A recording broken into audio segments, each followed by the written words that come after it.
আচার করেন কেহ না করেন প্রচার, বললেন হবে না। প্রচার করেন কেহ না করেন আচার, বললেন হবে না। আচার প্রচার নামের করহ দুই কার্য, তুমি জগতের গুরু তুমি আর্য। তাই আচারও করতে হবে, প্রচার করতে হবে। তো গোস্বামীগণ এই আচরণটা করেছেন, কৃচ্ছ সাধন করেছেন। এই জন্য আমরা যে ভজনটা করি গোস্বামী আনুগত্য ভজন। গোস্বামীদের মত হলো আমাদের মত। গোস্বামীগণ যে সিদ্ধান্ত দিয়েছেন সেই সিদ্ধান্তই আমাদের একমাত্র পালনীয়, আর অন্য কোনো কিছুতেই। তাই গুরু তত্ত্বটাকে জানতে হবে। গোস্বামীগণ কিভাবে কৃচ্ছ সাধন করেছে। এক এক বৃক্ষতলে এক এক রাত্রে বাস, যদি কেউ কহে তবে বলে আমি চৈতন্যের দাস। গোস্বামীগণ এক এক বৃক্ষতলে বাস করেছে এক এক রাত্র। সাধু কি? সাধু কখনো ভালো খায় না আর ভালো পড়ে না। বৈরাগীর কীর্ত সদা নাম সংকীর্তন, শাকপত্র ফল মূলে উদর ভরণ। জিহ্বার লালসে যে ইতি উতি চায়, শিষ্ণ উদর পরায়ণ কৃষ্ণ নাহি পায়। বৈরাগীর কীর্ত সদা নাম সংকীর্তন, মাগিয়া যাচিয়া করেন জীবন ধারণ। বৈরাগী হয়ে যেবা করে পরপেক্ষা, কার্য সিদ্ধ নয়ে কৃষ্ণ করেন উপেক্ষা। বৈরাগী হয়ে করে জিহ্বার লালস, পরমার্থ যায় আর হয় রসের বশ। বৈরাগীর কীর্ত সদা নাম সংকীর্তন, শাকপত্র ফল মূলে উদর ভরণ। জিহ্বার লালসে যে ইতি উতি চায়, শিষ্ণ উদর পরায়ণ কৃষ্ণ নাহি পায়। তাই কৃষ্ণ কৃপা, কৃষ্ণ কৃপা জগৎময়। গুরু কৃপা কোন কোন ভাগ্যবান পায়। এই গুরু কৃপা ছাড়া কখনো জীবের মঙ্গল হয় না। গুরু হলেন কৃষ্ণের আরেকটি রূপ।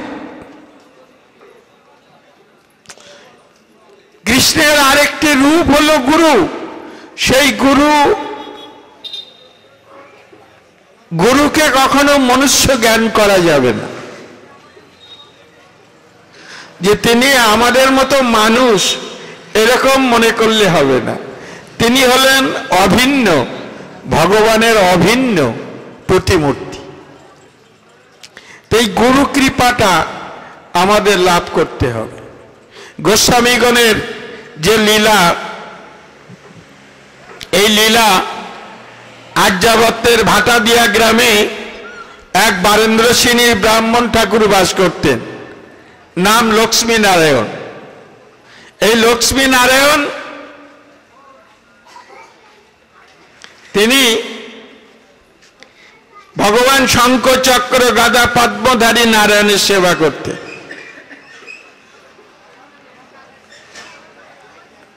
একদিন নিভৃতে লক্ষ্মী নারায়ণ এবং তার সাধবী পত্নী মা কমলা দেবী ভগবানের কাছে প্রার্থনা জানালেন, হে প্রভু, ভগবানের কাছে প্রার্থনা জানালে, হে প্রভু, এই বার্ধক্যে কখন দেহ থেকে প্রাণটা বেরিয়ে যাবে জানি না, তবে বড় কষ্ট হচ্ছে এই ভেবে যে যখন এই দেহ থেকে প্রাণটা বেরিয়ে যাবে তখন তোমার সেবার দায়িত্ব প্রভু আমি কার হাতে রেখে যাব। কারণ ওমা এই লক্ষ্মী নারায়ণ ইনি অপুত্রক ছিলেন, তার কোনো পুত্র সন্তান ছিল না। তাই মা কমলা দেবী আর লক্ষ্মী নারায়ণ ভগবান শঙ্খ চক্র গদা পদ্মধারী নারায়ণের কাছে এমনি ভাবে চোখের জল ফেললেন, ভগবান যেন প্রসন্ন হলেন। তিনি প্রসন্ন হয়ে অতি অল্প সময়ের মধ্যেই আমার মা কমলা দেবী উনি গর্ভধারণ করলেন এবং নির্দিষ্ট সময়ে উনি একটি ফুটফুটে পুত্র সন্তানের জননী হলেন। লক্ষ্মী নারায়ণ আনন্দে আপ্লুত হয়ে ভগবান শঙ্খ চক্র গদা পদ্মধারী নারায়ণেরকে বললেন, প্রভু কি তোমার অপার করুণা, প্রভু যে এই বার্ধক্যে তুমি আমাদেরকে সন্তান দান করেছ, হে প্রভু। তাই খুব আনন্দ করলেন, ভগবানের কাছে কাঁদলেন, ভগবানের সেবা অর্চনা করলেন। আস্তে আস্তে সেই পুত্রটির দশবিধ সংস্করণের নাম সংস্করণ করলেন। ভগবানের অঙ্গ সদৃশ্য রূপ হওয়ায় পুত্রের নাম রাখলেন রূপনারায়ণ। এই রূপনারায়ণ আস্তে আস্তে বড় হতে লাগলো। রূপনারায়ণকে পাঠশালায় পাঠিয়ে দেয়া হলো। নির্দিষ্ট সময়ে পাঠশালায় যে সহপাঠীদের সাথে ঝগড়া বিবাদ করে বিভিন্নভাবে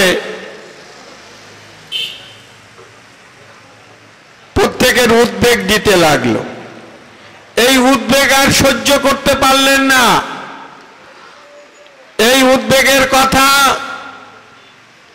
জানানো হলো লক্ষ্মী নারায়ণকে। সংশোধনের সব রকম চেষ্টা করে ওমা ব্যর্থ হলেন। কোনোভাবেই পুত্রের এই দুষ্টমিটা দূর হলো না। তখন বললেন, এ কুলাঙ্গার, একে অঙ্গার খাইতে দাও, এ তো কুলাঙ্গার। তখন কি করলেন, মা সাধবী কমলা দেবী অন্যের থালায় এক খণ্ড কয়লা বিধৌত করে অন্যের থালায় পরিবেশন করলেন। আর রূপনারায়ণের দৃষ্টি ওই অঙ্গার খণ্ডটির দিকে পতিত হইল। অঙ্গার খণ্ডটির দিকে যখন পতিত হইল, তখন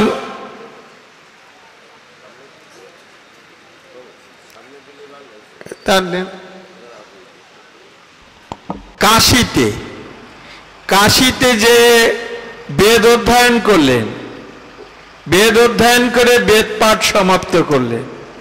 তারপরে গেলেন পুনায়। সেখানে যে অলঙ্কারাদি শাস্ত্র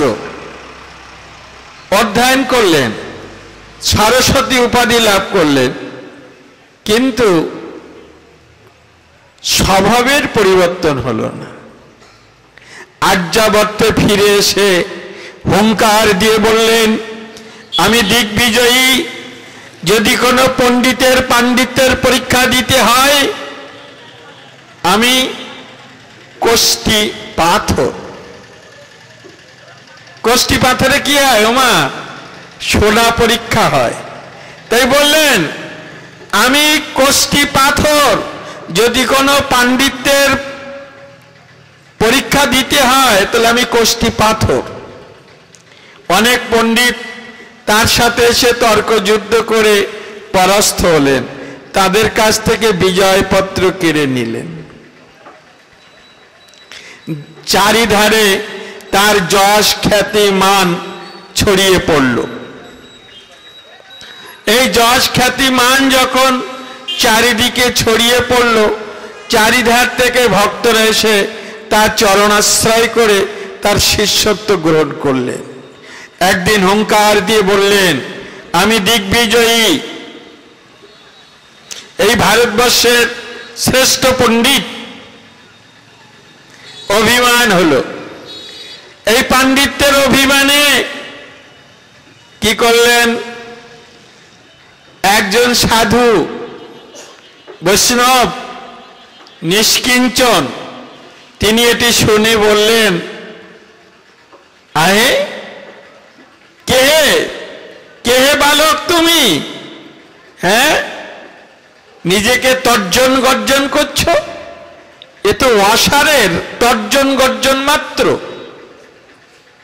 এই ভারতবর্ষে পণ্ডিত বলে যদি কেউ থেকে থাকে, রূপ সনাতনের মতো পণ্ডিত এই ভারতবর্ষে তো আর দ্বিতীয় ঠিক নেই।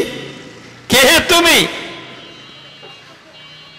এইভাবে যখন তিরস্কার করলেন, তখন একেবারে যেন তেলে বেগুনে জ্বলে উঠলেন। ভাবলেন যে রূপনারায়ণ রূপের সাথে তর্কযুদ্ধ করবেন, গোস্বামীগণের সাথে তর্কযুদ্ধ করবেন, রূপ গোস্বামীর সাথে। তাই সেই লীলাটি আস্বাদন করব। এলো দিগ্বিজয়ী দিগ্গজ বীর পণ্ডিত ব্রজধামে, যেন রণমদে মত্ত দন্তি পঙ্কজ বনের নামে।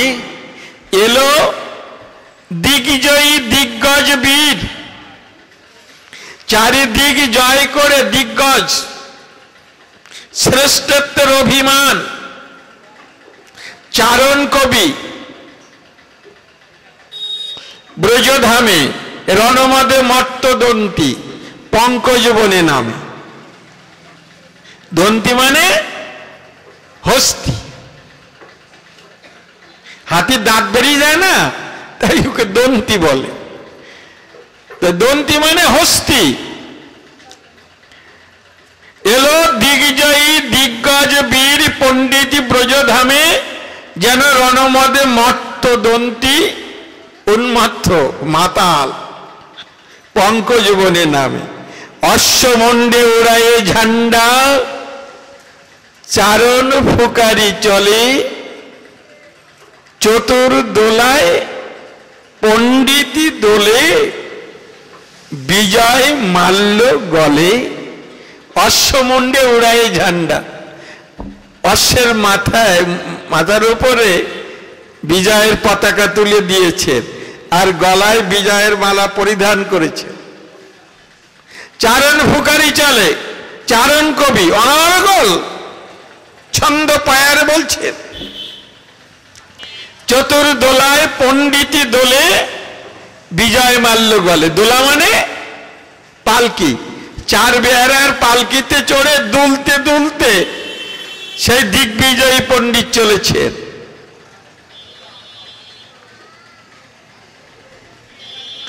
জয়নাদ তুলি অনুচর গুলি, চলে তার পাছে পাছে, ভয়ে সব পুঁথিপত্র গোটায়, কেহ না আগায় কাছে। জয় জয় নিতাই গৌর সীতারাজ বিধি প্রেমানন্দে।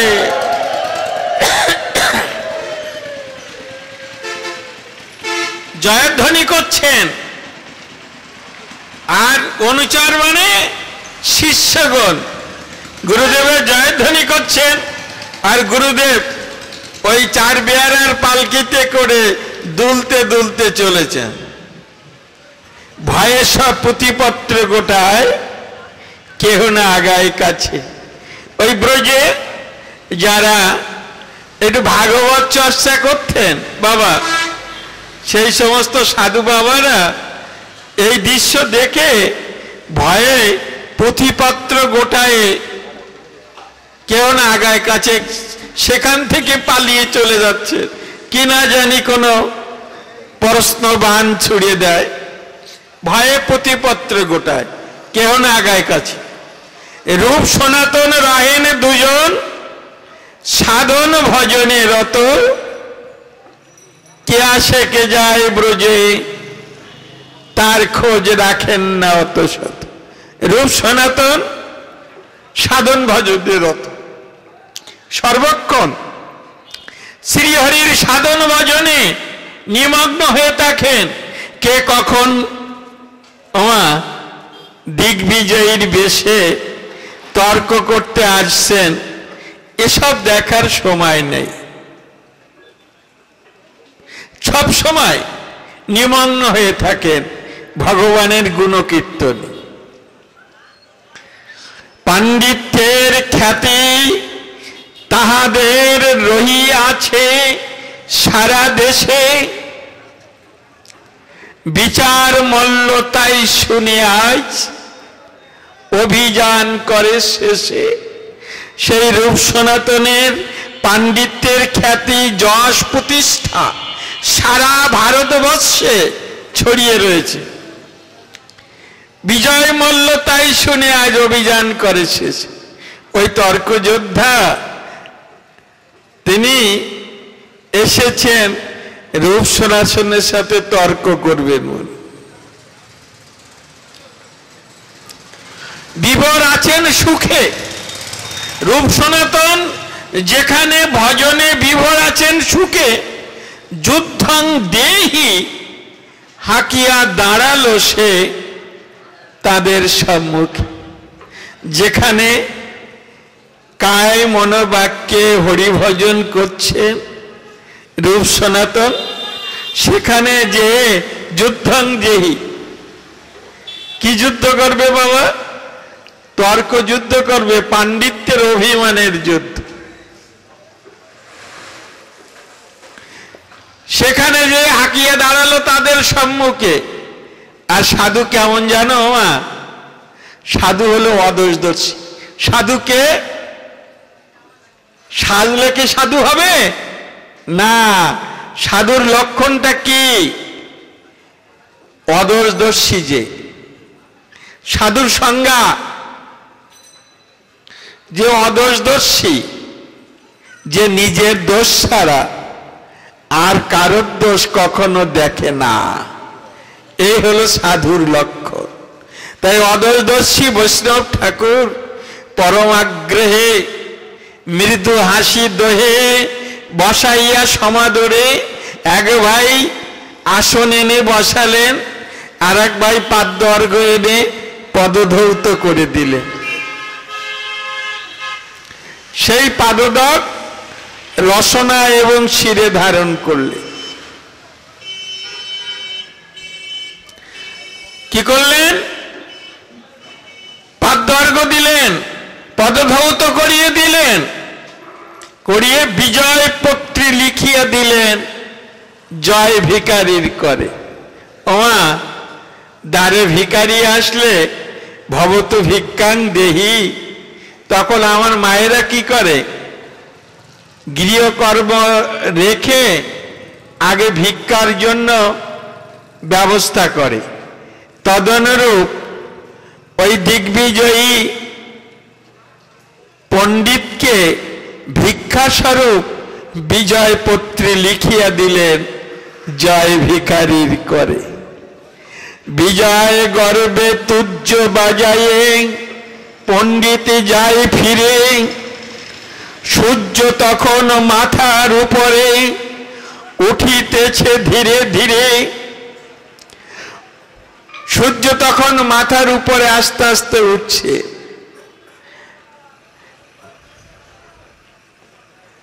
সূর্য তখন আনুমানিক বেলা 12টা বেজেছে।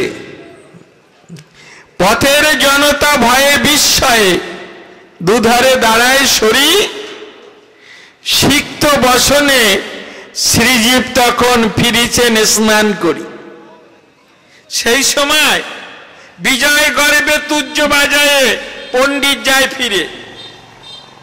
বিজয় গর্বে যুদ্ধের একটা বাজনা, এই তুর্য বাজাতে বাজাতে চলে যাচ্ছে।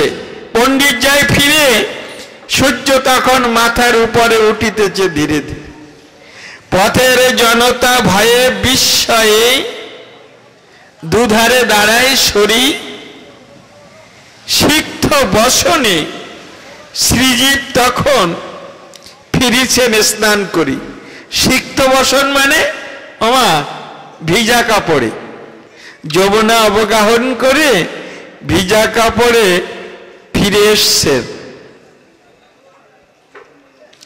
কে এসছেন? বালক শ্রীজীব।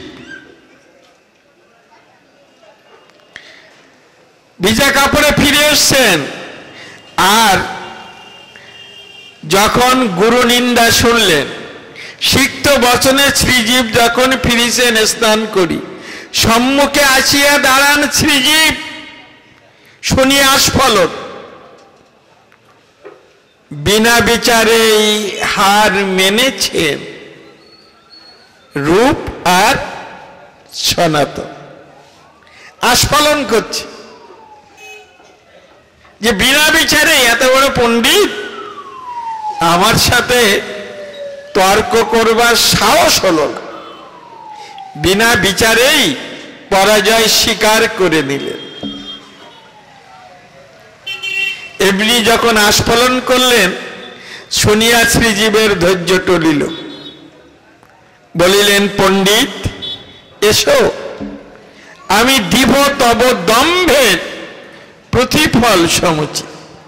তুমি যে আস্ফলন করছো, অহংকার করছো, তাই তোমার এই অহংকারের সমুচিত শিক্ষা আমি তোমায় দেব। তবে বালক শ্রীজীব তো আগে নিজের পরিচয় দিলেন। ওমা কি বললেন? যাদের কুঞ্জে তুমি ওই দিগ্গজ করেছিলে অভিযান,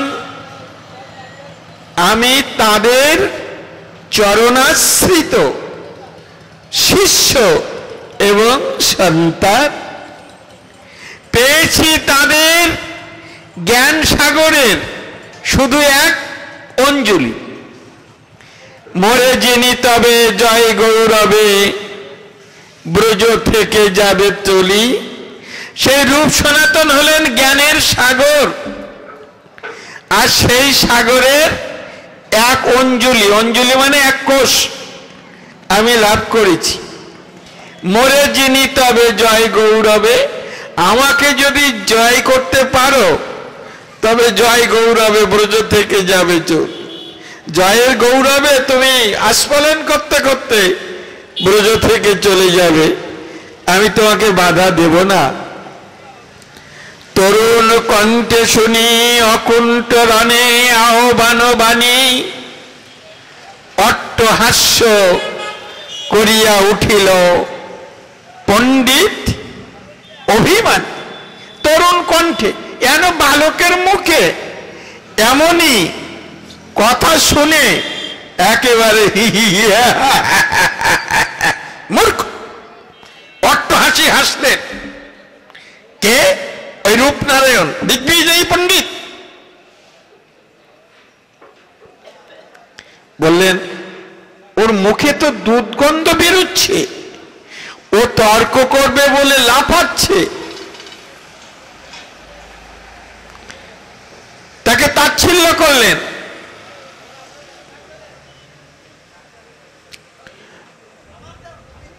মূর্খ বলে তিরস্কার করলেন। মূর্খ। কেশরী কভু কি ক্ষুদ্র শশকে বধে,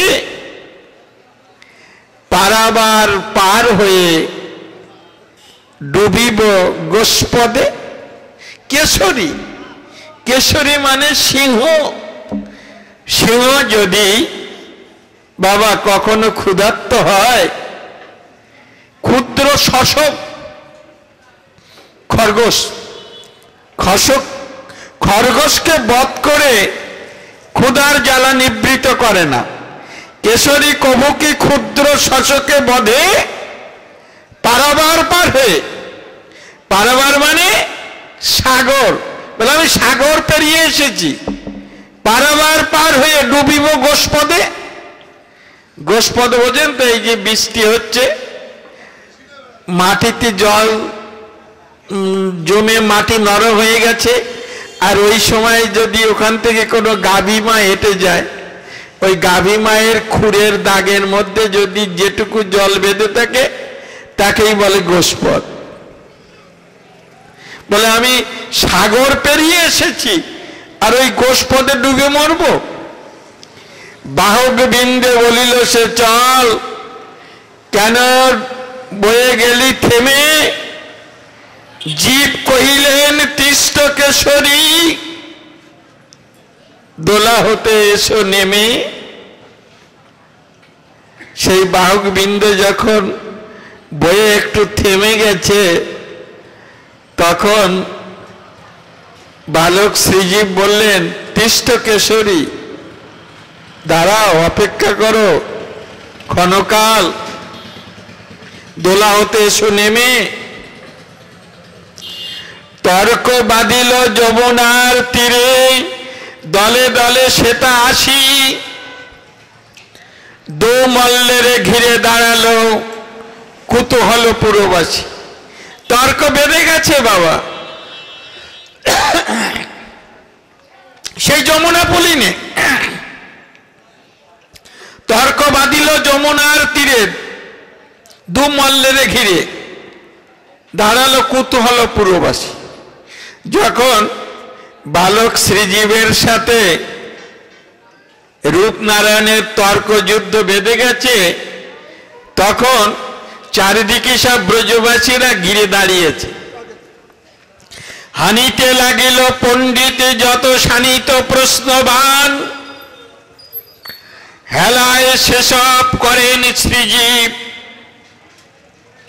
খণ্ডিত খান খান। যে সমস্ত তুন থেকে তীক্ষ্ণ বাণ নিয়ে ধনুতে যোজনা করে নিক্ষেপ করতে লাগলেন, সেই দিগ্বিজয়ী পণ্ডিত বালক শ্রীজীবের দিকে আর অবহেলে গুরু কৃপা হি কেবলম। সেই বালক শ্রীজীব গুরু কৃপায় অবলে সেই সব তীক্ষ্ণ প্রশ্নবান করলেন খান খান। দুই দণ্ডেই হলো দণ্ডিত পণ্ডিত দাম্ভিক, শুনিতে পাইল জনতায় শুধু করিতেছে ধিক ধিক। দুই দণ্ড, এক দণ্ড সমান 24 মিনিট। এই 24 মিনিট দুই দণ্ড 48 মিনিট, মানে এক মুহূর্ত কাল। দুই দণ্ডে এক মুহূর্ত। এই এক মুহূর্ত কাল ওই পণ্ডিতের ঝোলায় যে পাণ্ডিত্য ছিল, তো বালক শ্রীজীবের কাছে পরাস্ত হয়ে গেল। দুই দণ্ডেই হলো দণ্ডিত পণ্ডিত দাম্ভিক, শুনিতে পাইল জনতায় শুধু করিতেছে ধিক ধিক। জনতা, সে ব্রজবাসী, তারা সব ধিক্কার দিতে লাগলেন। কারণ এত বড় পণ্ডিত নিজেকে আস্ফালন করলে, আর দুই দণ্ডেই মধ্যে তুমি পরাস্ত হয়ে গেলে। তাকে আস্ফালন করে সেখান থেকে তাকে বের করে দিল।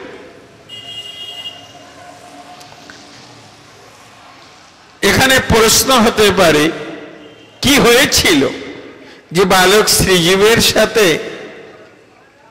দুই দণ্ডের মধ্যেই পরাস্ত হয়ে গেল? কি প্রশ্ন করেছিল? ওই যখন যমুনা অবগাহন করে ভিজা কাপড়ে ফিরে আসছিলেন, তখন বলছে তুমি তো আমার সাথে তর্ক যুদ্ধ করবে বলে লাফাচ্ছ, হে বালক, তোমার মুখে তো দুধগন্ধ বেরোচ্ছে।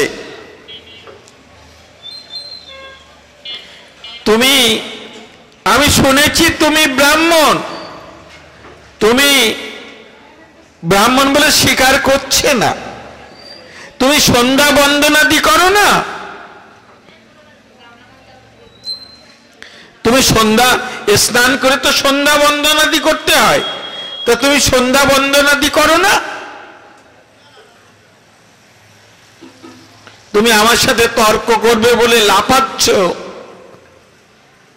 তদুত্তরে বললেন, হৃদাকাশে চিদানন্দম মুদা ভাতি নিরন্তরম উদাস্তম পশ্যমি কথম সন্ধ্যাম উপাসিতে। ওহে দিগ্বিজয়ী পণ্ডিত, হৃদাকাশে চিদানন্দম মুদা ভাতি নিরন্তরম, যেদিন আমার গুরুদেব আমার কর্ণ গহ্বরে যে ২০ মন্ত্রটি দিয়েছিলেন, সেদিন থেকে আমার হৃদয় আকাশে কৃষ্ণ সূর্য উদিত হয়েছে। উদয়াস্তম না পশ্যমি, পুনরায় তাই উদয়ও নেই অস্ত নেই, সর্বক্ষণ আমার হৃদয় আকাশ আলোকিত করে রেখেছে। তাই আমি জানতে পারি না কখন দুপুর হয় আর কখন সন্ধ্যা হয়, তাই আমি সন্ধ্যা বন্দনাদি করি। বলেন, আরো বললেন, আমার জাতা শৌচ আর মৃতা শৌচ, আমার মৃতা শৌচ আর জাতা শৌচ হয়েছে। তখন দিগ্বিজয়ী পণ্ডিত বললেন, কে মারা গেছে গো? তাহলে আমার মায়ের মৃত্যু হয়েছে। তা জন্ম হলে মৃত্যু হবে, তো তোমার মায়ের মৃত্যু হয়েছে, তো স্বাভাবিক, জন্ম হলেই তো মৃত্যু হবে। আর জাতা শৌচ, কে জন্মেছে?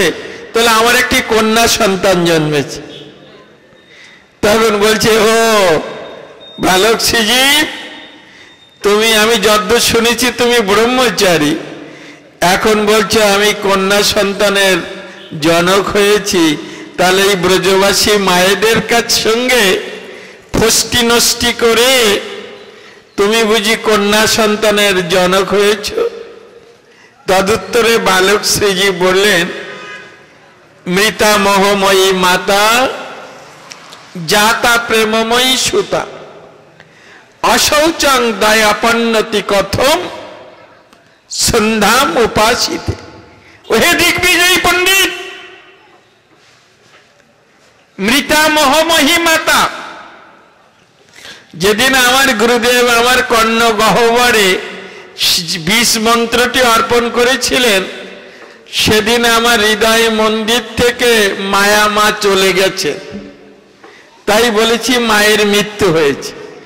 আর মায়া মা যেদিন আমার হৃদয় মন্দির ছেড়ে চলে গেছে, সেদিন আমার হৃদয় মন্দিরে ভক্তিরূপ কন্যার জন্ম হয়েছে গো। যে হৃদয়ে ভক্তিরূপ কন্যার জন্ম হয়, সে হৃদয়ে লৌকিক সন্ধ্যার প্রয়োজন হয় না পণ্ডিত। এই কথা যখন বললেন, অশ্রুতপূর্ব কথা, বাবা এ কথা কোনদিন শোনে নাই, অশ্রুতপূর্ব কথা। এই অশ্রুতপূর্ব কথা শুনে পণ্ডিত ভাবলেন, আমি তো পড়িও নাই শুনিও নাই। বলে, শ্রীজীব এ কথা তুমি কোথায় পেলে? বললেন, গুরু কৃপাহি কেবল, আমি গুরু কৃপায় আমি এটি লাভ করেছি।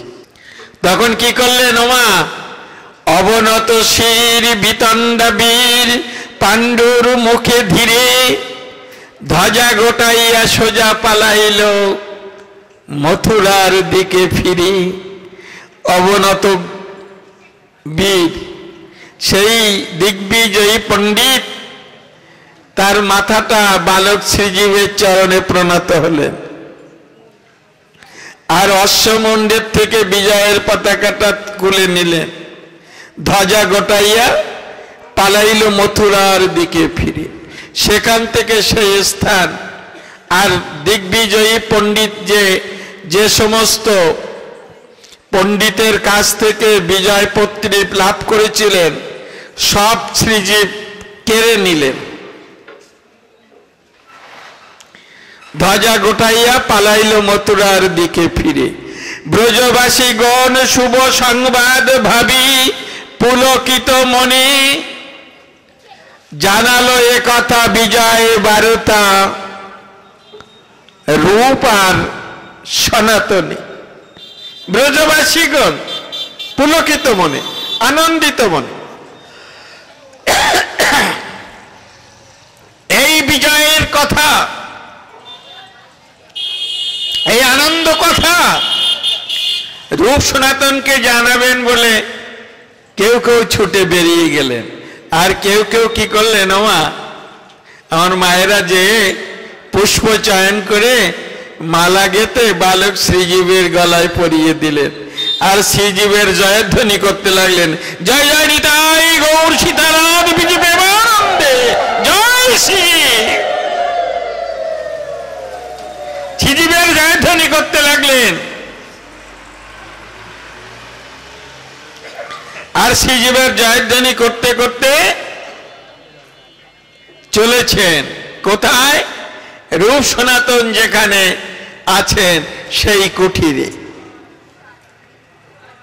কুঞ্জে তখন গ্রহণ করেনি কেউ অন্য জল। রূপ কহিলেন, শ্রীজীব মুখে কেন কোলাহল? তোমার পিছে কেন কোলাহল? তোমার পিছন দিকে এত কোলাহল করছে কে? কি হয়েছে গো? স্নান করে শুচি হয়ে আজ আসো নাই তুমি ফিরে? যমুনা অবগাহন করে তুমি শুচি হয়ে আসো নাই?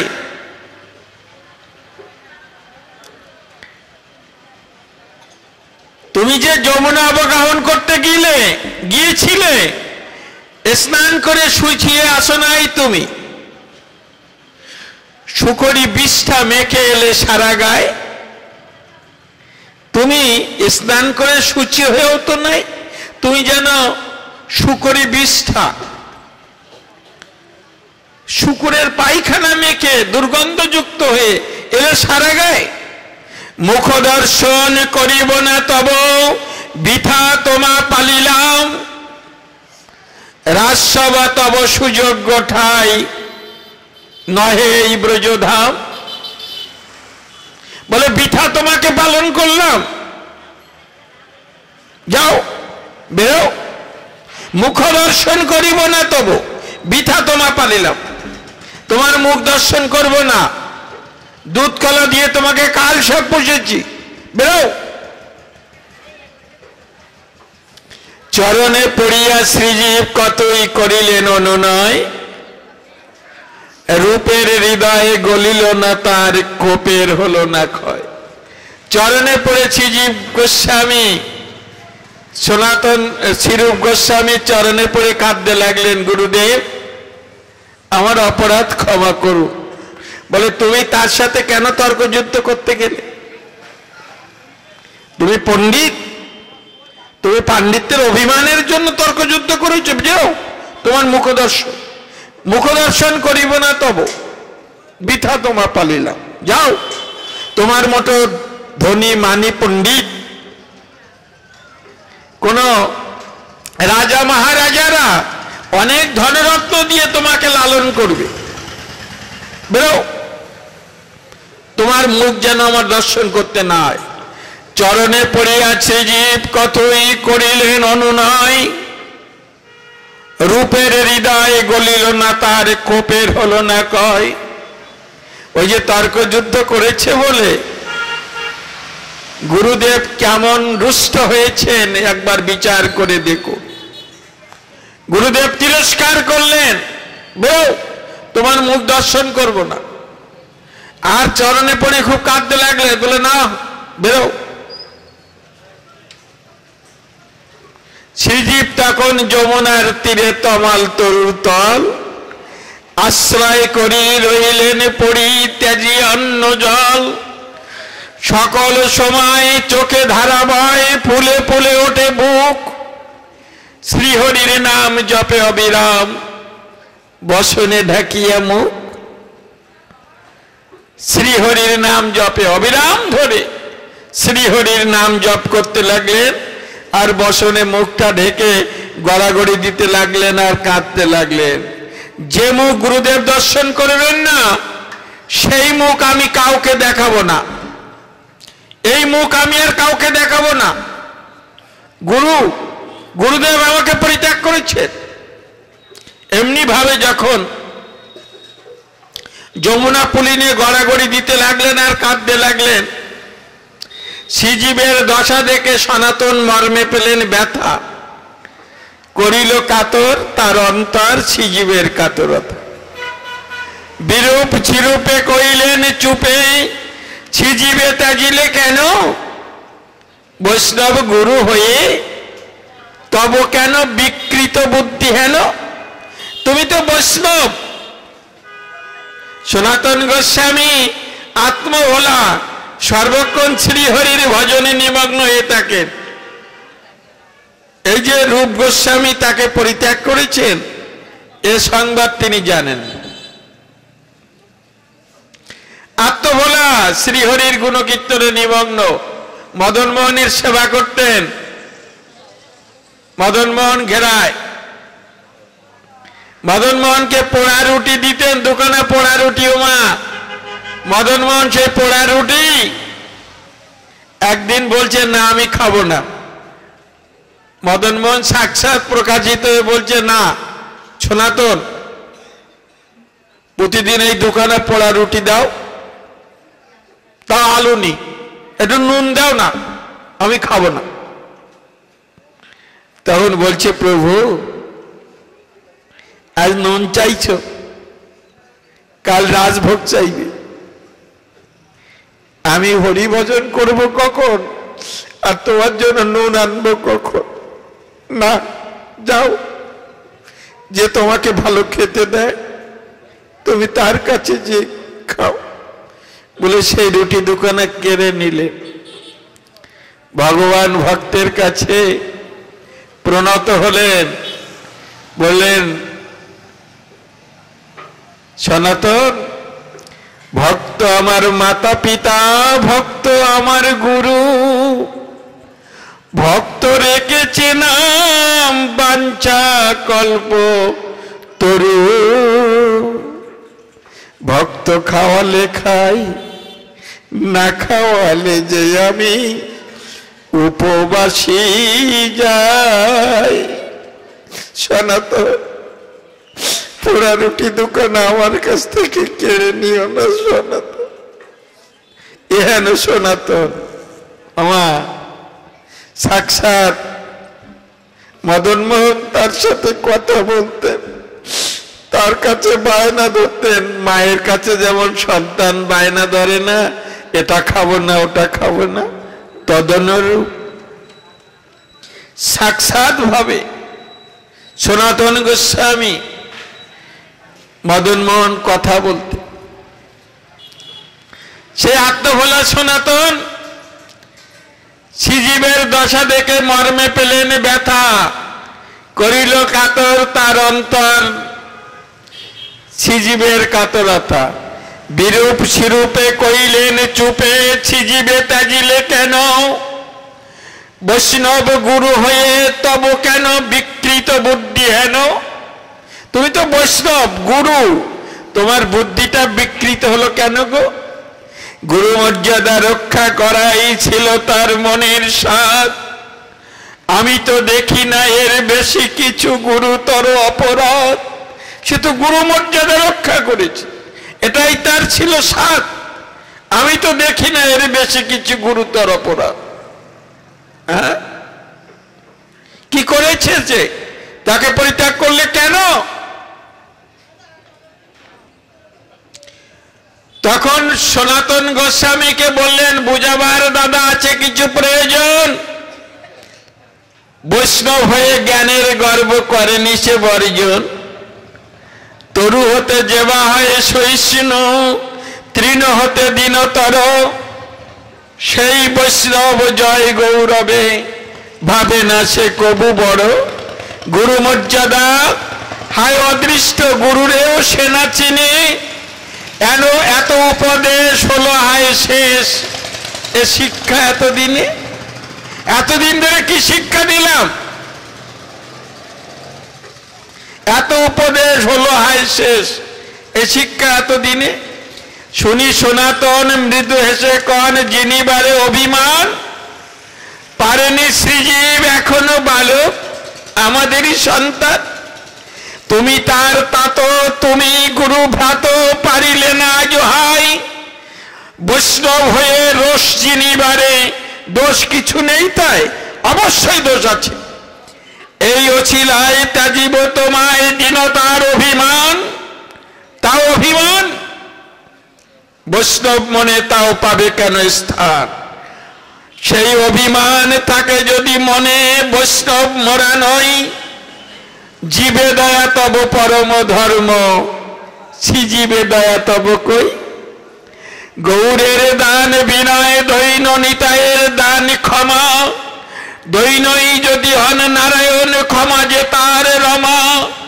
একথা শুনি চমকি উঠি, রূপ কহিলেন কাঁদি। কি কথা শোনালে হায় দাদা, তার চেয়ে আমি তো অপরাধী। বৈষ্ণব হয়ে ক্ষমা করিতে পারিনি কো সন্তানে, না বুঝে অশনি হেনেছি জীবের কুসুম কোমল প্রাণে। যাও দাদা যাও, এখুনি ডেকে নিয়ে এসো তারে। না জানি কত না পায় সে যাতনা এ মোড়ের অবিচার। সনাতন সাথে শ্রীজীব এলেন, কঙ্কাল সার দেহ, অরুণ নয়ন ছিন্ন বসন, চিনিতে পারে না কেহ। জীবে বুকে ধরি কাঁদিলেন রূপ আবশ শিশুর মতো। বারবার তার ললাট চুমিয়া জুড়াইয়ে দিলেন ক্ষত। চারি চক্ষুর ধারায় তিতিল বৃন্দাবনের রজ। সূচি হলো তাই দিগ্বিজয়ীর পরশে, অসুচি ব্রজ। দিগ্বিজয়ীর পরশে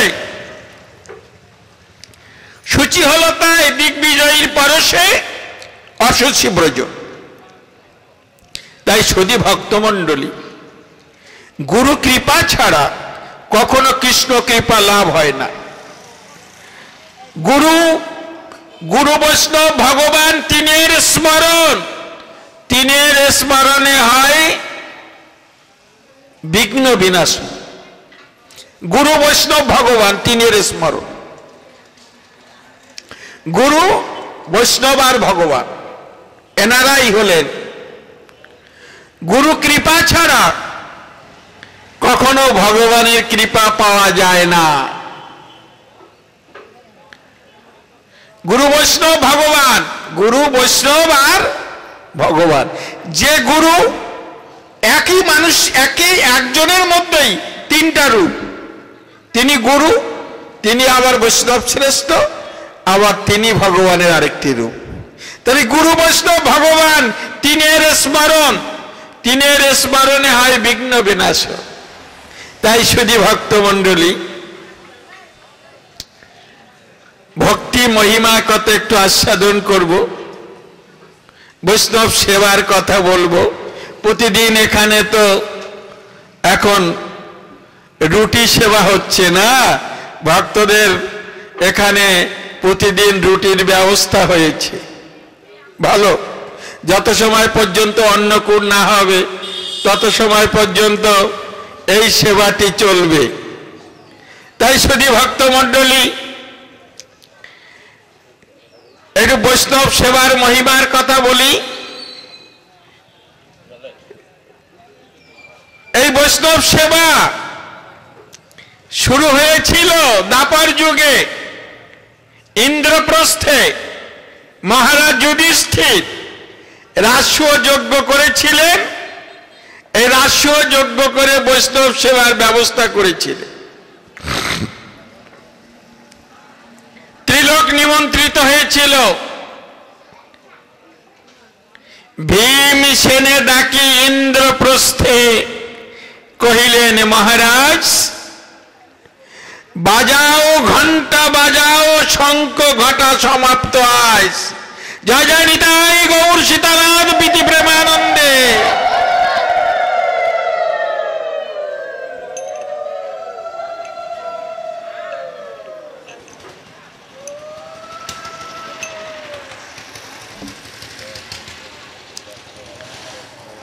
ভীমসেনে ডাকি ইন্দ্রপ্রস্থে কহিলেন মহারাজ। দ্বিতীয় পাণ্ডব ভীমকে ডেকে বললেন, মহারাজ যুধিষ্ঠির, বাজাও ঘন্টা, বাজাও শঙ্খ, ঘটা সমাপ্ত আছে। ওই প্রাণের ভাই ভীম, রাষ্ট্রীয় যজ্ঞ সমাপ্ত হয়েছে, ঘন্টা বাজাও, শঙ্খ বাজাও। ওমা, ভীমের গায়ে শতস্থির বল। প্রাণপণ বলে ঘন্টা নাড়িয়া ফু পারিলেন ভীম শাকে, কেউ বাজিল না, দিল না কো সারা, কেউ তার হাক ডাকে। প্রাণপণ বলে ভীম ঘন্টা নাড়ালেন। 100 হাতির বল যার গায়ে, ঘন্টা এত ভার হয়েছে বাবা, ওমা, ঘন্টা নাড়াতে পারলেন না। ফু পারিলেন ভীম শঙ্কে, শঙ্খ বাজিল না, দিল না কো সারা, কেউ তার হাক ডাকে। যুধিষ্ঠির শুকাইল মুখ, আখি তার ছলো ছলো, শুধালেন তিনি, বলো যদুপতি, কি বিঘ্ন হলো বলো। যুধিষ্ঠির মহারাজের চোখ দুটো জলে ভরে গেছে, মুখটি শুকিয়ে গেছে, গলবস্ত্র হয়ে যদুপতি কৃষ্ণের চরণে লুটিয়ে পড়ে বললেন, প্রভু কেন শঙ্খ ঘন্টা বাজল না, কি বিঘ্ন হলো বলো। কহিলেন, হরি রাষ্ট্র তব হইনি উদযাপিত, খুঁত রয়ে গেছে তোমার যজ্ঞে বৈষ্ণব বঞ্চিত। ভগবান বললেন, মহারাজ, ভগবান যদুপতি কৃষ্ণ বললেন, মহারাজ রাষ্ট্র তব হইনি উদযাপিত। এই যে রাষ্ট্র যজ্ঞ উদযাপন করেছেন, যথার্থভাবে উদযাপিত হয় না, ইগো খুঁত রয়ে গেছে। দোষ কি দোষ? তোমার যজ্ঞে বৈষ্ণব বঞ্চিত। কি বলছেন প্রভু? শত শত লোক করেছে ভোজন, একজন বৈষ্ণব তোমার অন্ন করেনি গ্রহণ, অপূর্ণতাই সব। এই যে শত শত আত্মীয় স্বজন ব্রাহ্মণ ঠাকুর এসেছে, এর মধ্যে একজনও বৈষ্ণব নেই, তোমার অন্ন করেনি গ্রহণ, অপূর্ণতাই সব। কি বলছেন প্রভু? এত লোক এলো, তাদের মাঝে কেউ কি বৈষ্ণব নাই? কইলেন, হরি নামে বৈষ্ণব অনেকেই ছিল প্রভু, খাঁটি বৈষ্ণব যোগ্য অন্ন স্পর্শ করে কি কবু। এই নামে বৈষ্ণব, মা এই আমি যেমন সেজে এসেছি, আমার মতো সাজা নামধারী বৈষ্ণব ওই যুধিষ্ঠির মহারাজের যজ্ঞে গিয়েছিল। প্রকৃত বৈষ্ণব যায় নাই, প্রকৃত ভক্ত মাধুকরী করে, ভুরি ভোজে উদাসীন, যজ্ঞ ছত্রে রসনা তৃপ্তি করে না তো কোনদিন। বৈরাগীর কীর্ত সদা নাম সংকীর্তন, মাগিয়া যাচিয়া করেন জীবন ধারণ। বৈরাগী হয়ে যেবা করে পরপেক্ষা, কার্য সিদ্ধ নহে কৃষ্ণ করেন উপেক্ষা। বৈরাগী হয়ে করে জিহ্বার লালস, পরমার্থ যায় আর হয় রসের বশ।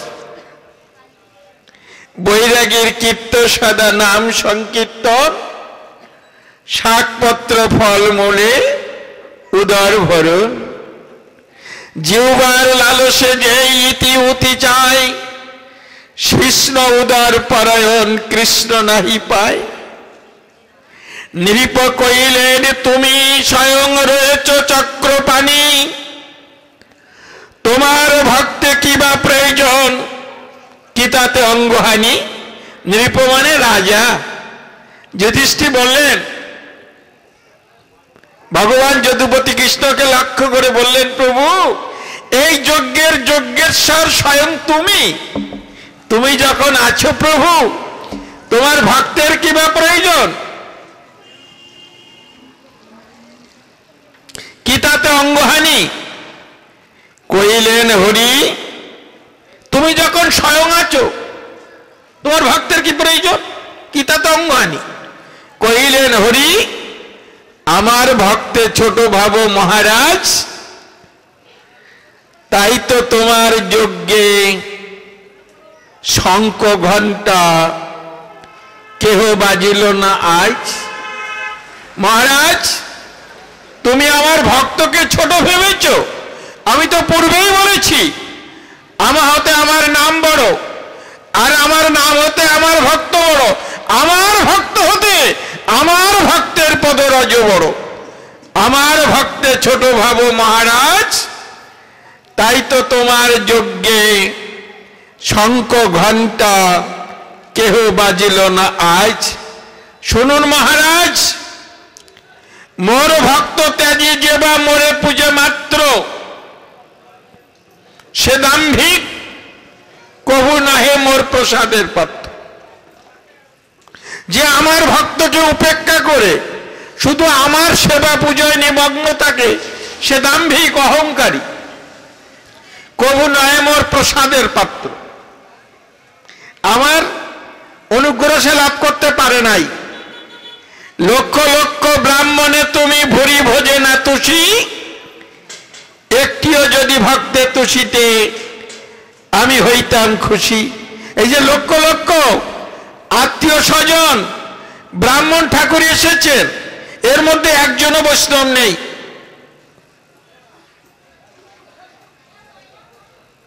নামে বৈষ্ণব অনেকেই ছিল প্রভু,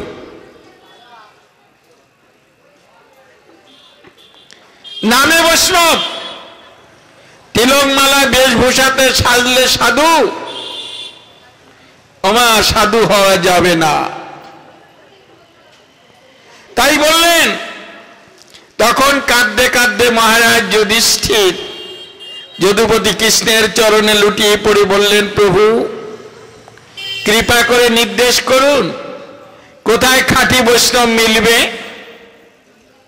মাধব তখন কহিলেন, শুনো মন তব করি সূচি, এই নগরের উপান্তে আছে বাল্মীকি নামে মুচি। মন তব করো সূচি, মনটা পবিত্র করে শ্রবণ করো। এই নগরের মধ্যে আমার এক ভক্ত আছে, জাতিতে সে মুচি। দিন গৃহস্থ বৃত্তি তাহার, জুতো মেরামত করা, বৈষ্ণব ভেকে ভঙ্গি নাহিক মলিন বসন পরা। ওমা, দিন গৃহস্থ, দিন দরিদ্র, আর গৃহস্থ বৃত্তিটা কি? ওমা, জুতো মেরামত করা, বৈষ্ণব ভেক ভঙ্গি নাই, মলিন বসন পরা, ময়লা কাপস্ত্র পরিধান করা। আর পাঁচজন মুচির মতন জীবন যাত্রা তার, বাহির দেখিয়া অন্তর তার বুঝিবে সাধ্যকার। আর পাঁচজন মুচির যেমন জীবনযাত্রা, ওমা তদনুরূপ জীবনযাত্রা, বাহির দেখে অন্তর তার বুঝিবে সাধ্যকার। অন্তর্যামী না হলে কি অন্তরের খবর জানা যায়? কিরকম? পঙ্কের মাঝে পঙ্কজ সম, হৃদি তার অমলিন, তারই পরে তার প্রাণের ঠাকুর বিরাজিত নিশিদিন। পঙ্ক মানে পাক, কাদায় জন্মে পঙ্কজ পদ্ম, শুভ্র, পাকে জন্ম, কিন্তু তার অঙ্গে কোনো পাক নাই। তদনুরূপ মলিন বসন পারা হলে কি হবে? ওমা হৃদি তার অমলিন। সেই হৃদয় মন্দিরে প্রাণের গোবিন্দ নিশিদিন বিরাজ করছে মহারাজ। কাছাকাছি আর অমন ভক্ত দেখি না তাহার মতো, তারে নিয়ে এসে সেবা কর নৃপ, পূর্ণ হইবে ব্রত। কাছাকাছি আর অমন ভক্ত দেখতে পাচ্ছি না গো, তাকে যদি এনে সেবা দিতে পারো, পূর্ণ হইবে ব্রত। নৃপতি তখন পাইলেন কুল, সীমাহীন পারাবারে, নির্দেশ পায়া ভীম অর্জুন ছুটিলেন চারিধারে। যেই না এমনই নির্দেশ দিলেন, আর ভীম আর অর্জুন ছুটে এসে দাদার চরণে লুটিয়ে পড়লেন। দাদা, ছোটবেলায় আমরা পিতাকে হারিয়েছি, তোমাকে পিতৃবৎ জানি দাদা, তাই যদুপতি কৃষ্ণ যে নির্দেশ তোমার উপরে অর্পণ করেছে, সেই নির্দেশ আমাদের দু ভাইয়ের উপরে দাও দাদা। দাদার কাছ থেকে সেই নির্দেশ গ্রহণ করে বেরিয়ে পড়লেন। কোথায়? সেই বৈষ্ণব ঠাকুরের সন্ধানে। বহু সন্ধানে ভক্ত মুচির পাইলেন সাক্ষাৎ, রাজার আদেশ জানায় তাহারে করিলেন প্রণিপাত।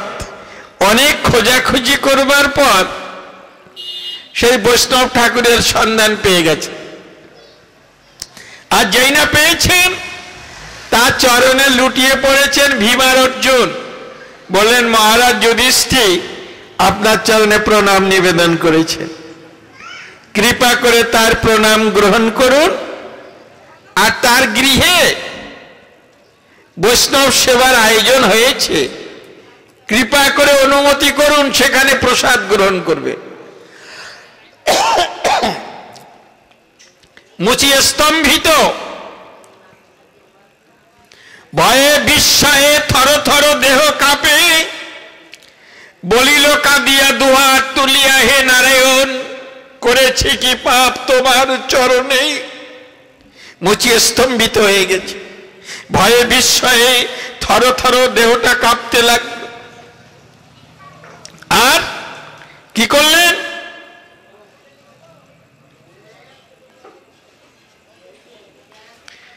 দুহাত তুলে নারায়ণকে বললেন, হে নারায়ণ, মহারাজ যুধিষ্ঠির আমার চরণে প্রণাম নিবেদন করেছেন, একথা শোনার আগে আমার দেহ থেকে প্রাণটা বেরিয়ে গেল না কেন প্রভু?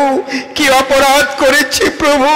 নিশ্চয়ই তোমার চরণে অপরাধ হয়েছে, তাই আমাকে একথা শুনতে হলো প্রভু। ভক্ত মুচি এমনই ভাবে আক্ষেপ করতে লাগলেন। হায় মই মুচি ঘৃণ্য অসুচি, জোর হাতে মই কই, রক্ষা করুন রাজার পইতে যাবার যোগ্য নই। হায় মই মুচি, নিজেকে বললেন হায় মই মুচি ঘৃণ্য অসুচি, জোর হাতে মই কই। হাত জোর করে বললেন, রাজার নির্দেশ তো উপেক্ষা করতে পারবো না গো, তাই আমি মিনতি করছি বাবা, ওই রাজপুরে যেতে গেলে যে যোগ্যতাটা থাকতে হয় সেটি আমার নেই বাবা, ক্ষমা করো বাবা। কাকতি মিনতি করছেন। কাকতি মিনতি শনিবার লোক, ভীম নন কে না জানে, ধরি সে মুচিরে স্কন্ধে তুলিয়া ছুটিলেন পুরী পানে। কোন কাকতি মিনতি শুনলেন না, জয় বৈষ্ণব ঠাকুর বলে ভক্ত মুচিকে কাঁধে তুলে চরণ দোকানে বক্ষে জড়িয়ে ধরেছেন। আর মুচি বলছে, ছেড়ে দাও ছেড়ে দাও, আমারে ছুঁয়ো না বাবা, বহু জন্মের অপরাধী, তাই এন হীনকুলে আমার জন্ম হয়েছে বাবা, ছেড়ে দাও ছেড়ে দাও বলে কাঁদতে কাঁদতে শুরু করলেন। এমনি ভাবে যখন ভক্ত মুচি নিজেকে উপস্থাপন করলেন, তখন কোনো কথা না শুনে ভীম কি করেছেন, সেই বৈষ্ণব ঠাকুরের চরণ দোকানে বক্ষে জড়িয়ে ধরে রাজপুর অভিমুখে চলেছেন। ওদিকে মহারাজ রাজ সিংহাসন পরিত্যাগ করে, ওমা একখানা সোনার থালা আর এক ঘটি জল নিয়ে সিংহ দ্বারে দাঁড়িয়ে অধীর আগ্রহে লক্ষ্য করছেন আর অপেক্ষা করছেন, আর মনে মনে ভাবছেন কখন সেই বৈষ্ণব ঠাকুর কৃপা করে সেই পদরজ দিয়ে আমাকে ধন্যাতি ধন্য করবে, কখন সেই বৈষ্ণব ঠাকুর কৃপা করে এসে পদরাজ দিয়ে আমাকে ধন্যাতি ধন্য করবে। অকস্মাৎ কি করেছে, ভীম ওই বৈষ্ণব ঠাকুরকে কাঁধে করে সিংহদ্বারে এসে উপনীত হয়েছে। আর মহারাজ যুধিষ্ঠির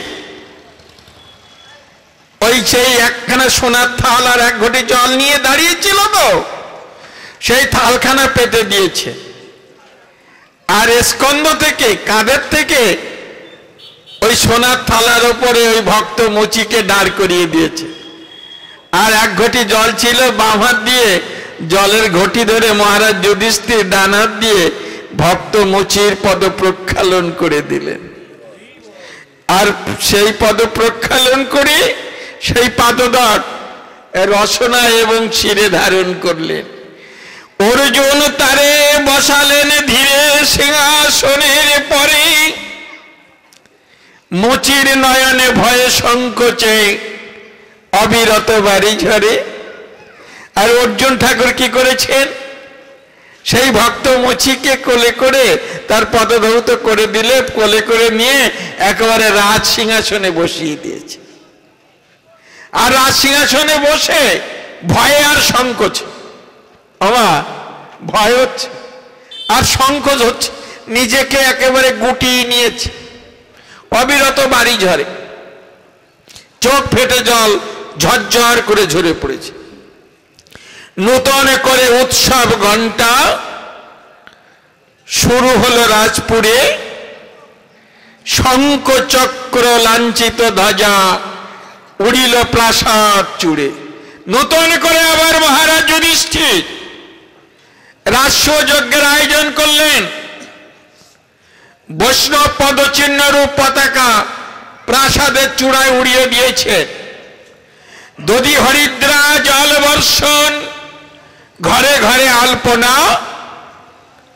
বন্দীরা সব গাইতে লাগিল বৈষ্ণব বন্দনা।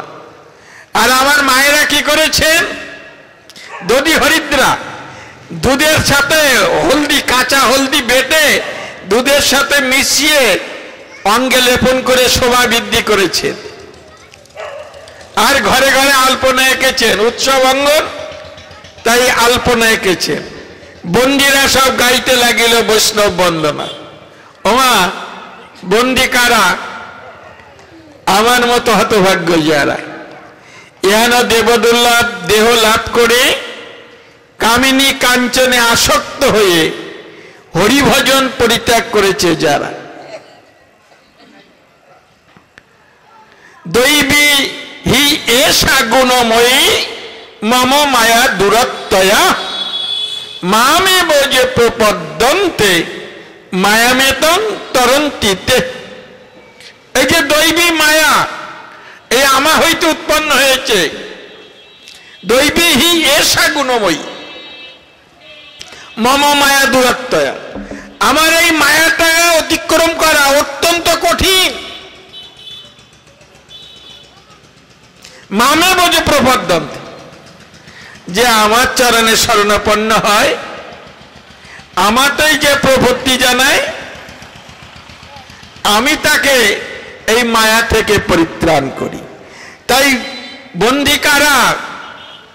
রাজ কারাগারে আমার মতো হতভাগ্য যারা কামিনী কাঞ্চনে আসক্ত হয়ে হরিভজন পরিত্যাগ করেছে যারা।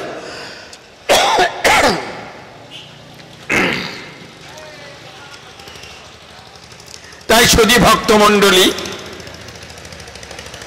বন্দীরা সব গাইতে লাগিল বৈষ্ণব বন্দনা। সকল বাদ্য বাজিল অদ্য শঙ্খ ঘণ্টা ছাড়া, কত না ভোজ্য আসিতে লাগিল রাশি রাশি ভাড়া ভরা। সমস্ত বাদ্য বেজেছে, শঙ্খ ঘণ্টা বাজে নাই। আর শঙ্খ ঘণ্টা না বাজা পর্যন্ত এরা জেদ ধরেছে যে বৈষ্ণব সেবা না হলে শঙ্খ ঘণ্টা বাজবে না। তাই মহারাজ যুধিষ্ঠির রাশি রাশি ভাড়া ভরে গরুর গাড়ি, ঘোড়ার গাড়ি, গাধার গাড়িতে করে সব রাশি রাশি ভাড়া ভরে সেবার সামগ্রী এনেছে। নিজ হাতে রাধি রানী দ্রৌপদী বহুবিধ ব্যঞ্জন সোনার থালায় দিব্য অন্ন করিলেন নিবেদন। ওমা, সেই রাশি রাশি ভাড়া ভরা সেবার সামগ্রী দ্রৌপদী ঠাকুরানী আমান্য করেছে, আমান্য করে রন্ধন করেছে সুনিপুণ এবং সুচারুভাবে রন্ধন করে সোনার থালায় সে অন্ন ব্যঞ্জন সাজিয়েছে। সাজিয়ে গোবিন্দ মন্দিরে প্রবেশ করেছেন, চোখের জলে গোবিন্দ সেবা দিয়েছেন। চোখের জলে গোবিন্দ সেবা দিয়ে সেই প্রসাদ মাথায় করে নিয়ে যখন চলেছেন, দূর হইতে ভক্তমুচি লক্ষ্য করলেন যেন গোলক বৈকুণ্ঠ থেকে স্বয়ং লক্ষ্মী ঠাকুরানী সোনার থালায় অন্ন ব্যঞ্জন নিয়ে আসছে। কহিল সে মুচি, আমি যে অসুচি বলি জানে সব জনে, কলার পাতায় দুমুঠো দিন উঠোনের এক কোণে। ওমা, মাগো, আমি মুচি মা, ঘৃণ্য অসুচি, আমি সকলের ঘৃণার নিন্দার আর উপেক্ষার, আর আমি অশৌচ, আমি অসুচি। ওমা, ওই সোনার থালায় যে অন্ন ব্যঞ্জন নিয়ে আসছেন ওটি স্পর্শ করা তো দূরে থাক, আমার ছায়া যদি এই ভাণ্ড বাসনের উপরে পতিত হয় ওটি অস্পৃশ্য হয়ে যাবে। তাই সত্যি যদি আমাকে কৃপা করতে চান, কলার পাতায় দুমুঠো দিন উঠোনের এক কোণে, ওই উঠোনের যে পাশে আমার মায়েরা সমার্জনী দিয়ে ঝাড়ু দিয়ে ময়লা আবর্জনা স্তূপ করে যেখানে রাখা হয়, ছোট ছোট বাচ্চারা যেখানে প্রস্রাব পরিত্যাগ করে, ছোট ছোট শিশুদের পুলিশ পল দিয়ে মুছে যেখানে ফেলে দেওয়া হয়, ওমা আমাগো, সেখানে একটা কলার পাতা পেতে দিয়ে আমাকে কৃপা করে দুমুঠো দিন, আমি ধন্যাতি ধন্য হয়ে যাই মাগো। কেমনে অন্ন এ মুখে তুলিব, হাত কাঁপে থরো থরো। এ তো কৃপা নয়, এ নয় গো আদর, এ যে শাস্তি বড়। এ আমার জন্য কৃপা নয়, আদর নয়, আমার থরথর করে হাতটা কাঁপছে। এ যে শাস্তি বড়, বহু জন্মের অপরাধী মাগো, ইহানে হীনকুলে আমার জন্ম হয়েছে মাগো, আমাকে আর শাস্তি দেবেন না মাগো। দ্রৌপদী ঠাকুরানী আর ভক্তমুচির এই কথোপকথন হচ্ছে। এমন সময় মহারাজ যুধিষ্ঠির পায়চারি করতে করতে সেখানে এসে উপস্থিত হয়েছে। আর যুধিষ্ঠির মহারাজকে লক্ষ্য করে ভক্তমুচি নিবেদন করলেন, কোন অপরাধে রাজার আসনে বসিয়ে দিলেন আজ? এ রাজভোগের অপমান করলেন মহারাজ। কেন করলেন মহারাজ? কি অপরাধে রাজার আসনে বসিয়ে দিলেন আজ? কি অপরাধ করেছি? নিশ্চয় অপরাধ করেছি, তাই আমার মতো মুচিকে ইহানো রাজ আসনে বসিয়ে দিয়েছে। কিন্তু এ রাজভোগ, এই যে রাজভোগ, এরা তো কোনো অপরাধ করেনি। আমি মুচি হয়ে যদি রাজভোগ সেবা করি, জীবনে এরা রাজ সেবায় লাগবে না। তাই শাস্তি যদি দিতে হয় প্রভু, আমাদের দিন। কাঁদতে কাঁদতে ভক্তমুচি মহারাজ যুধিষ্ঠির চরণে যে লুটিয়ে পড়লেন। যুধিষ্ঠির মহারাজ ধুলা থেকে তুলে ভক্তমুচিকে বুকে জড়িয়ে ধরলেন। মহারাজ তারে শুধালেন ধীরে, কত না প্রবোধ বাণী, মুচির মাথায় আদরে সোহাগে বুলালেন রাজপানি। আর মহারাজ কি করলেন? সেই ধুলা থেকে ভক্ত মুচিকে তুলে বুকে জড়িয়ে ধরলেন, আদরে সোহাগে তার মাথায় হাত বুলিয়ে দিলেন। আর কি করলেন? নিজ অঞ্চল দিয়ে মুচালেন ধুলি মালিন্য ক্লেদ, চারি ভাই তার চামর ব্যজন ঘুচালেন তার শ্বেত। এবার কি করলেন? পকেটের থেকে কাপড়ের কোচাটা বের করে যে ধুলায় লুটিয়ে পড়েছিলেন, সযত্নে গায়ের ধুলাটা ঝেড়ে দিতে লাগলেন। আর এই দৃশ্য দেখে চার ভাই ভীম, অর্জুন, নকুল আর সহদেব, চার ভাই চামর এনে ব্যজন করতে লাগলেন, ঘুচালেন তার শ্বেত। শ্বেত মানে ঘাম। নিজে জল ঢালি মহারাজ তার ধুয়ে দিলেন হাত, মুচি ধীরে ধীরে সংকোচ ভরে ও মুখে তুলিল ভাত। এবার কি করেছেন? ভক্ত মুচিকে গলবস্ত্রে মহারাজ যুধিষ্ঠির হাত জোড় করে বললেন, ও হে বৈষ্ণব ঠাকুর, কৃপা করে যখন এসেছেন আসন গ্রহণ করুন। আসনে বসালেন, নিজে জল ঢালি মহারাজ তার ধুয়ে দিলেন হাত, আর বাম হাত দিয়ে জলের ঘটিটা নিয়ে ডান হাত দিয়ে ভক্ত মুচির ডান হাতটা প্রক্ষালন করে দিলেন। আর দ্রৌপদী ঠাকুরানী যে অন্ন ব্যঞ্জনের থালাটা নিয়ে দাঁড়িয়েছিলেন, তাকে নির্দেশ করলেন ওই অন্ন ব্যঞ্জনের থালাটা ওইখানে রাখো।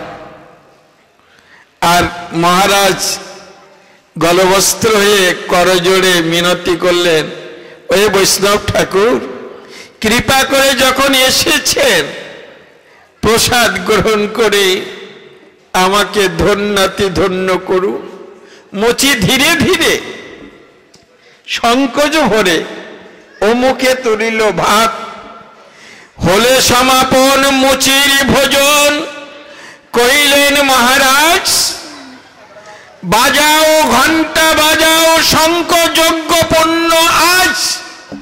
ভক্ত মুচির যখন খাওয়া সমাপন হয়েছে, তখন আনন্দে আপ্লুত হয়ে মহারাজ যুধিষ্ঠির প্রাণের ভাই ভীমকে ডেকে বললেন, শঙ্খ বাজাও, ঘন্টা বাজাও, ঘটা সমাপ্ত আছে, যজ্ঞ সমাপ্ত হয়েছে, শঙ্খ বাজাও, ঘন্টা বাজাও। ওমা, শঙ্খ ঘন্টা তবু বাজিল না, নৃপনত শির লাজে। কইলেন হরি মহারাজ, শঙ্খ ঘন্টা তবু হেরি বাজে না যে। লজ্জায় অপমানে মহারাজ যুধিষ্ঠির একেবারে চোখ ফেটে জল ঝরঝর করে ঝরে পড়তে লাগলো। কাঁদতে কাঁদতে যে যুধিষ্ঠির ভগবান যদুপতি কৃষ্ণের চরণে যে লুটিয়ে পড়লেন, প্রভু তবু কেন শঙ্খ ঘন্টা বাজলো না? সেবা অপরাধ কিসে হলো বলো, এ কি এ সর্বনাশ? তোমার কথাই যা বলেছ তাই করেছি তো বিশ্বাস। বলো প্রভু, কেন শঙ্খ ঘন্টা বাজলো না? কি অপরাধ হয়েছে বলো? তোমার কথাই যা বলেছি তাই করেছি তো বিশ্বাস। তোমার কথার তো আমি কোনো অমর্যাদা করিনি, তবে কেন শঙ্খ ঘন্টা বাজলো না বলো প্রভু?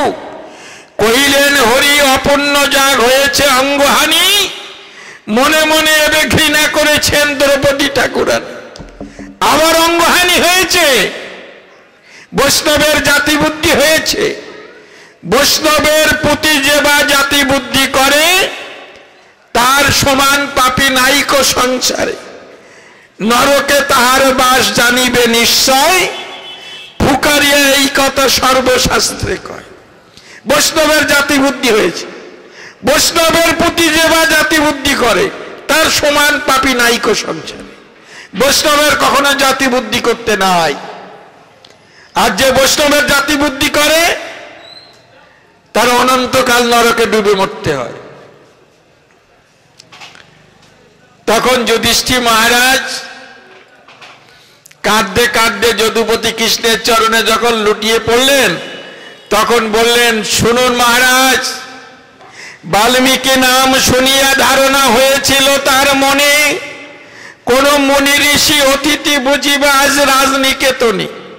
বাল্মীকি নাম শুনিয়া ধারণা হয়েছিল তার মনে কোন মুনি ঋষি অতিথি বুঝিবে আজ রাজনিকেতনে। যখন বাল্মীকি নাম শুনলেন তখন মনে করলেন কি কোন অতিথি বুঝিবে আজ রাজনিকেতনে। অতিথি আসনে মুচিরে হেরিয়ে অবজ্ঞা হলো তার। শঙ্খ ঘণ্টা তাই মুখ, উপাচারে অপচার। ষোড়শ উপাচারে যে আয়োজন হয়েছে সব অপচার হয়ে গেছে মহারাজ। শুনুন মহারাজ, শুধু হাত দিয়ে সেবা নাই, সেবা নাই সেবে যদি মন প্রাণ, শ্রদ্ধার সহ না দিলে ব্যর্থ রাজভোগের দান।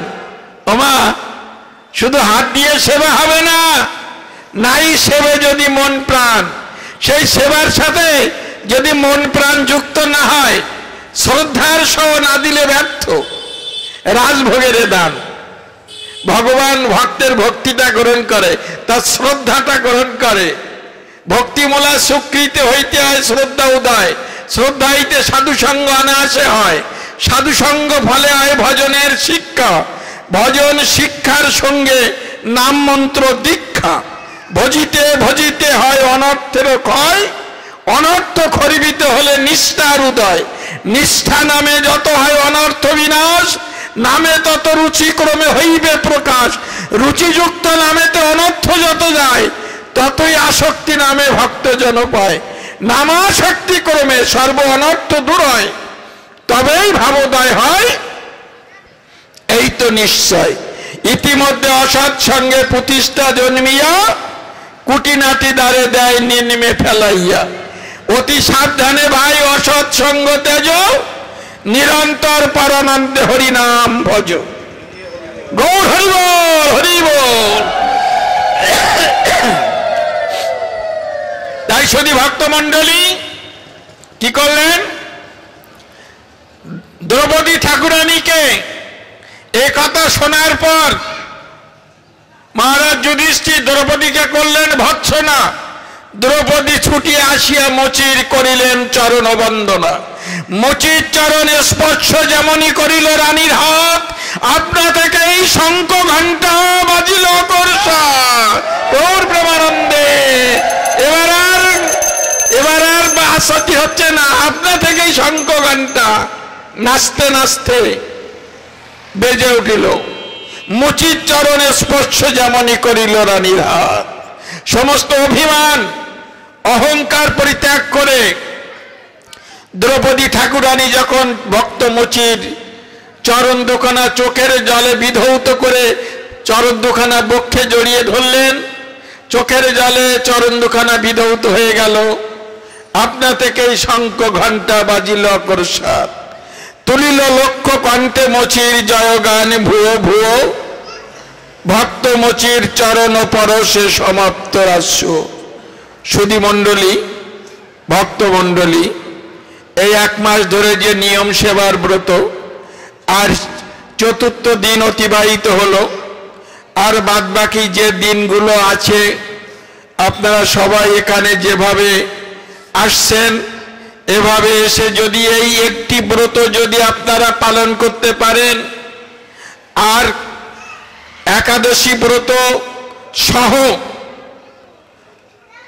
যে সমস্ত কৃষ্ণ জন্মাষ্টমী, রাধাষ্টমী, নিত্যানন্দ ত্রয়োদশী, অদ্বৈত সপ্তমী, রাম নবমী,